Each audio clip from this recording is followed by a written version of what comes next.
ব্যাস, আমার হয়ে গেল ওলকপি আলু দিয়ে কাতলা মাছের ঝোল।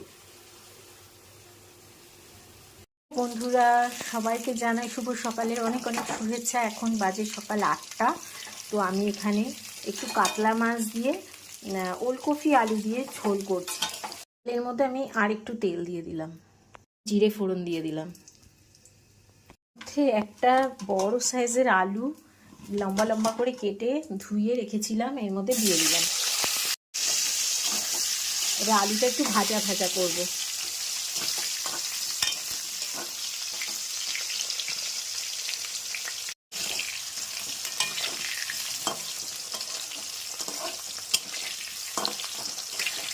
একটু ভাজা ভাজা হয়ে গেছে। এখানে দুটো ওলকপি পাতলা পাতলা করে কেটে ধুয়ে রেখেছি, এগুলো আমি ছেড়ে দেবো। এবার ওলকপিটা একসাথে ভাজবো। এর মধ্যে 1 চামচ লবণ দিয়ে দিলাম, 1 চামচ হলুদ দিয়ে দিলাম, করে এটাকে ভাজবো।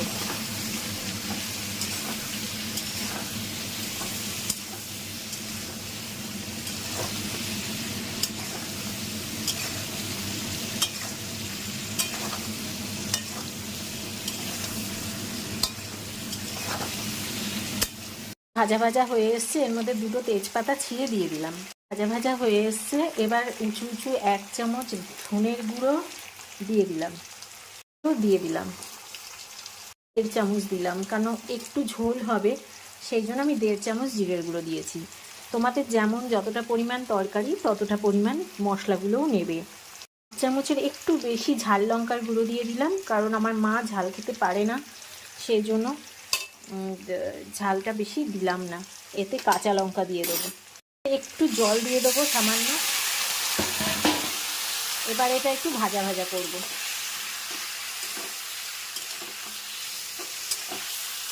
ভালো করে কষাবো।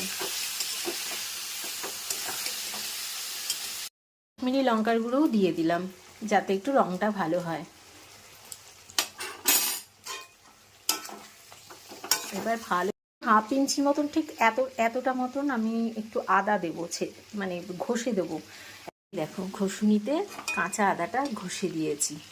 এবার ভালো করে মশলাগুলোকে আবারও একটু ভাজা ভাজা করবো। যদিও তেল উঠে এসছে, তারপরেও একটু ভাজা ভাজা করব। যত কষাবে তত রান্না ভালো হবে।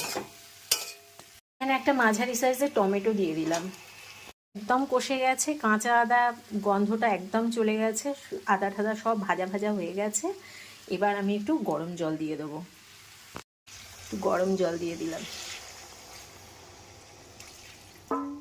একটু ঝোলঝোলই রাখলাম।